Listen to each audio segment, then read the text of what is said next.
ఆఖరికి రాజకీయం ఎట్లా తయారైందంటే నలుగురు ఎమ్మెల్యేలు కలిసినా ఇద్దరు మంత్రులు మాట్లాడుకున్నా 10 మంది ఒక్క కాడికొచ్చినా పుట్ల కొద్ది పుకార్లు సరిపోను మసాలా వార్తలు. ఇక ఏరే పార్టీ లీడర్లు గిన కలిసిండ్రనుకో పక్క పార్టీ మారుతాడు చూడు అనే కాడికొచ్చింది జమానా. ఇప్పుడు గీ ముచ్చట దేనికంటే నలుగురు మంత్రులు సీక్రెట్ మీటింగ్ పెట్టుకున్నారు. ప్రజాభవన్ లా గూడు పుటాన నడిచింది. సిటీలో సీఎం లేని యాళ్ళ చూసి ఏదో ఒకటి చేయబోతున్నారని కొన్ని టీవీలల్లా పేపర్లల్లా సోషల్ మీడియాలో వార్తలు చెక్కలు కొట్టే కదా. అంతా గలత్ ముచ్చట అనుకొచ్చిండు చిన్న సీఎం బట్టి సారు.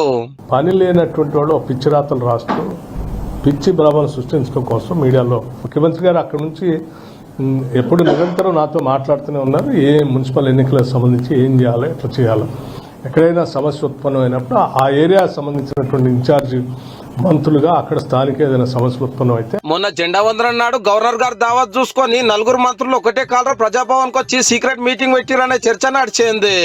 అయితే సీఎం రేవంత్ రెడ్డి సార్ అమెరికాలో ఉన్నాడు కాబట్టి ఈ పనులు చిన్న సీఎం సార్ సగబెడుతుండట.